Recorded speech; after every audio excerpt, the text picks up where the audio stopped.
Alright, hello people, I'm the dude and this is my rant review for the movie Devil's Pass, which is a horror movie, and it's it's better than I thought it was gonna be. It's You're not gonna figure it out. This isn't some Rubik's Cube that you're just gonna solve from the information the movie gives you. At first you think it's gonna be like a survival type movie, like Man Against the Elements. Then you think it's gonna be like, the government is involved possibly, and then they bring like aliens into it and like Bigfoot and monsters, and there's a lot of red herrings, right? And you don't know what's really going on, and it's not what you think it is. Whatever you think it is, it's not that. And it's interesting where it goes with the movie, and it takes a while to get going. It's a pretty slow start. We're talking about like 20-30 minutes of pretty much nothing. There's a couple of scenes with locals, which are kind of interesting. They kind of hint that something else is going on, right? But it doesn't really get going until they actually get to the mountain. And they start seeing things, and things start happening, right? Trying not to go into spoilers. The general plot is that these college students, they're given a research paper from a professor about these hikers that disappeared in Russia, in the mountains in Russia, and no one can explain why. And apparently they really want that A because they go all the way to Russia and hike out into the middle of nowhere to find out what happened firsthand. And shit hits the fan, basically. That's what happens. It is a horror movie, so bad things happen. So that's about as far as I can go without going into spoilers. I liked it. I liked it more than I thought I'd like it. And that's saying something because it looked pretty good. The only reason I watched this is because it looked like it was going to be something interesting. I liked it even more than I thought. So... But you do have to slog through the first like 20 minutes or so when they're on the college campus and they're packing up to go and they're on the train and like they're like at the bar and all that stuff. It's very superfluous. But once you get past all that garbage, once they actually get to Russia and they're hiking to the mountain, it gets good. So spoilers. We're getting into the spoilers, the long version. I'm just gonna go into the big spoilers right away. So they get to the mountain, and it turns out that the Russian government, has some kind of bunker here, and like built into the side of the mountain. There's a bunker, and right away, once they get to the mountain, they find the bunker, and it's sealed up, it's frozen shut, and they can't figure out why. I guess just rewind a little bit. When they first get to the mountain and they're hiking that way, when they're hiking towards it, there's footsteps in the snow, and they hear noises, and someone's tongue is left in like this little weather tower thing. They check the weather tower and there's like a tongue in the tower. They don't know at the time, but it's actually a human tongue. And they can't explain any of this. The footsteps just disappear. This is the most telling clue, right? If you want to stop the video here and watch the movie, the biggest clue they give you, probably the only clue they give you throughout this whole movie, is that the footsteps in the snow, they disappear. Right? There's some footsteps, and then they're gone. Poof. Out of nowhere. Just mysteriously gone.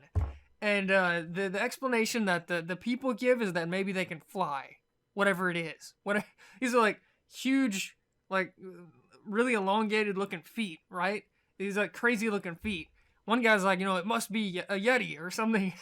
And he's like, well, how did the footprints disappear? Can the Yeti fly? He's like, maybe. So they don't know, right? It turns out that this is the biggest clue the movie gives you. And at the time, I had no idea, right? I had no idea why. The only thing I could think of was that their other hypothesis was that the two people that are really into this, that they're like playing a prank, like they're making the footprints in the snow. The problem with that is, the first set of footprints around the campfire place, okay, maybe they could have made those, right? But the ones they found out in the middle of nowhere, how did they get out there? There were no of their footprints out there, right? So how did they get there to plant the crazy footprints?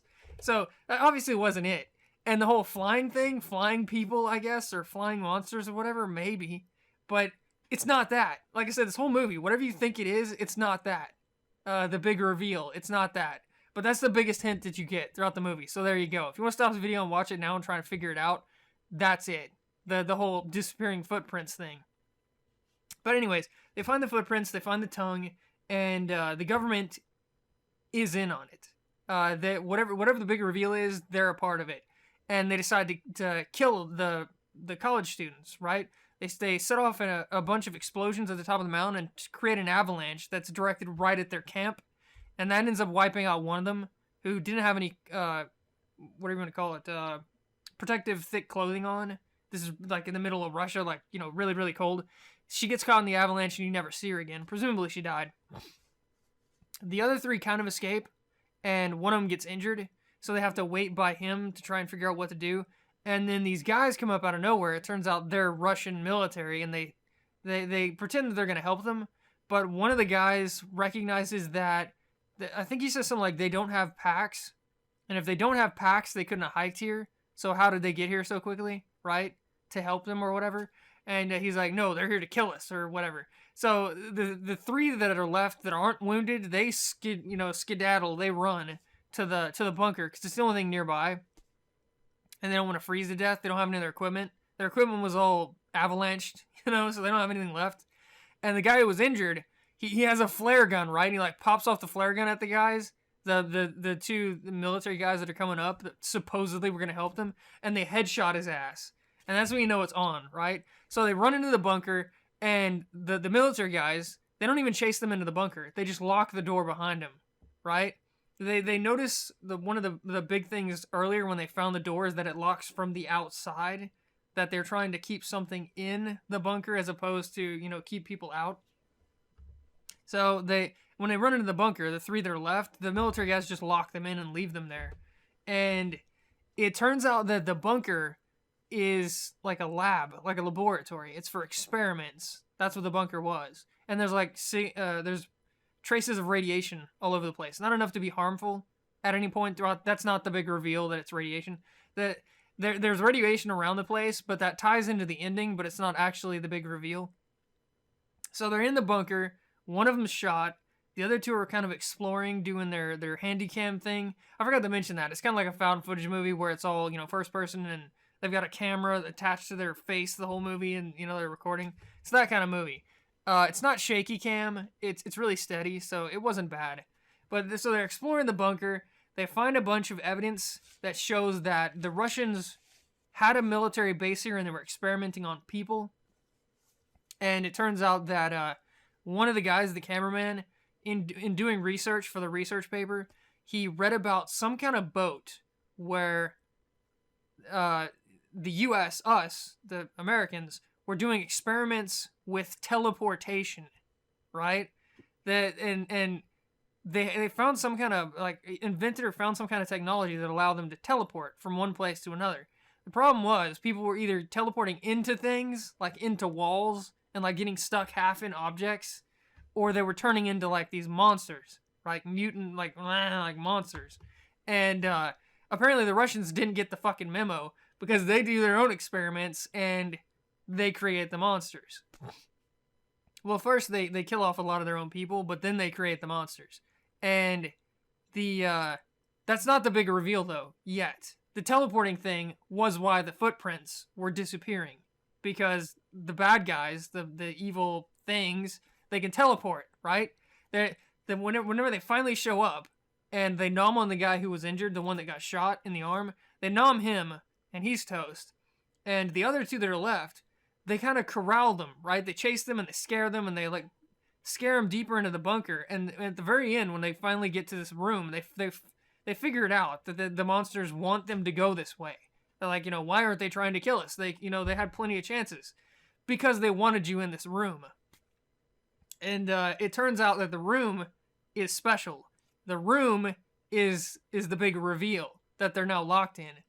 It's got a portal. It's got a Stargate in it, right? It's a natural room, natural cavern, and right smack in the middle of the cavern is this portal thing. And if you walk up to it, it starts glowing and reflects kind of ripples, and anything you throw into it disappears. So with his research, naturally he assumes that this is a teleportation portal. You walk into it and it teleports you from one place to another, right? That's what they think it is. So they try to outlast, I guess, try to work things out, just sit in the room. They've locked the door so the monsters can't get in, although they don't want to. They're making a lot of noise and being scary, but they don't actually want to get into the room, right? If if they wanted the two, they could have killed him. They had plenty of chances earlier. They wanted him to get into this room, and you don't know why yet. This is the second big reveal. So they're in the room. They're trying to work it out. They piece together most of the story. You know, the Russians and, you know, their experiments and all that, and they find out that, or they come to the conclusion that the only way for them to have a chance to survive is to go through the portal, right? They can't go back the way they came because the monsters are there. And they don't know that the monsters don't want to kill them, right? This is my take on it. I don't know if this is accurate or not. It seems like the monsters didn't want to kill them because it ties into the real ending, the reveal. So the cameraman guy, he's like, you know, the only way out of this room is, you know, to go back through them or to go through the portal. Well, all the evidence so far for the portal, for the teleporting, shows that you're either going to get stuck in an object and die, or you're going to turn into like this hideous malformed creature monster thing and go around eating people. So they're not too keen on the idea, but he has this brilliant idea that maybe if you think of a place in your mind, if you like focus your mind, then that's where the teleporter will take you. There's no evidence. There's no evidence to support this. He's just pulling it right out of his ass, right? It's just a guess. And they just go with it. You know, they don't really have any options, to be fair, but it's just complete and total, you know, out of left field. So they take each other's hands and they think really hard about the outside of the bunker. Because apparently he said, you know, something that's fresh in your mind would be best. That's, again, just another guess. You know, somewhere they can remember it clearly. So they try to focus on the outside of the bunker and they step into the portal. And then you get this flashback back in time. Oh, that's another thing. Earlier we learned that when you go through the portal, it takes you slightly back in time, right? Because they find their own camera, like the one they're holding, they find like a duplicate, the exact same camera on a table, and it's recording what they just did, right? So it's from, you know, it's from the future or whatever. So anyways, they step through the portal, and they're trying to, they think that, you know, it's just gonna portal them out to the front of the mountain, right?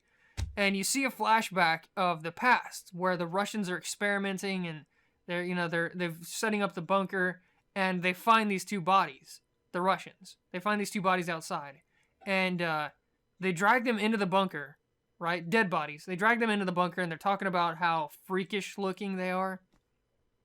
And he says to, well, the commanding officer or whatever says to like take him into this room where they've got these meat hooks on the wall. And he just kind of sticks the two dead bodies on the meat hooks and they go to leave. And the bodies start moving and looking around. And you start to recognize their face. And it turns out that the two monsters in the past, right, that the Russians just picked up and brought into the base in the past were the two that just walked through the portal, right? The two survivors. They're the monsters. They started all this, apparently. That's my take on it. They found the portal room. They were scared into the portal room by themselves from the future. Their mutant monster versions, right? From the future, corralled them into the room so they would go through the portal to become them in the past, the monsters. And then they're the ones that destroyed the bunker. They're the big mystery, right? The two students that are trying to figure out what happened are the cause. They go through the teleporter, go into the past, become the monsters, wreck the bunker, and start everything in motion, right? So that's my take on it. I don't know if that's a fact or anything. I don't know if that's what it was, but that's what I got from it. Really interesting. It was a cool little movie because at first it was a survival movie, right? Then it was kind of a thriller type movie when the military come into it, and you're like, oh, you know, maybe they're gonna hunt them down. And then it turns into a monster movie when the teleporting mutant monster things show up and like eat that guy. And then it turns into a sci-fi movie when the time travel and the teleporter element comes into it. It's got a lot of facets to it, a lot of layers. And then there's the big ending at the end where the two college students end up being the catalyst for everything, right? From the future. So it was a pretty good movie. I liked it. I liked it, like I said, I liked it a lot more than I thought I was going to like it. And other than the slow start, I don't really have any complaints about it, honestly. They could have cut out a lot of the garbage in the beginning. I mean, The interviews with the locals, that was really cool. But everything before that, they could have cut that down quite a bit. I mean, it could have just been like, we're college students. We have a paper. We go on the train for, like maybe a minute or something like that. And then they're in Russia and then the movie starts, right? Instead of being like 20, 25 minutes, 30 minutes, something like that. They could have cut that down massively. It really wasn't necessary. It wasn't even building suspense because there was no tangible threat at that point, right? It was just a mystery at the very beginning. There were no, monsters or alien technology, if that's what it was, or teleporters or evil Russians or any of that stuff, right? That first 30 minutes, nothing really happens. So they could have done without it. But the whole rest of the movie I liked quite a bit. Another thing, they could have used the monsters more. The two monsters turn out to be the college students, those two monsters. They could have used them more. You see their footprints, and the reason they didn't attack him out in the snow the first time, before the avalanche, before the Russians, before everything, when the footprints showed up, the reason they didn't attack them is because they wanted them to go into the bunker. Because if they don't go into the bunker, they don't turn into the evil mutant monster things, right? I'm guessing. Apparently they're still intelligent, right? Sentient, whatever the hell you want to call it, because they somehow worked all this out, right? That they have to scare them into the bunker, and they have to scare them into that room, and they have to go through the portal and all that. Otherwise, they would have just eaten them like they did everyone else. So that was, I guess, their purpose from the start. But yeah, it all tied together well, and it was a fun movie, and it was interesting, and there was a lot of big surprises, and it worked. So, good stuff. 2 thumbs up. I liked it. Take that for what you will. I think, I don't know, I think that might be my favorite horror movie of this year, hilariously enough. Although, to be fair, I haven't seen a lot of them. In 2015, this might be the 4th one or so far. But definitely my favorite of the ones I've seen so far. So, again, take that for what you will. Rant review, Devil's Pass, good stuff. I'll see you guys next time.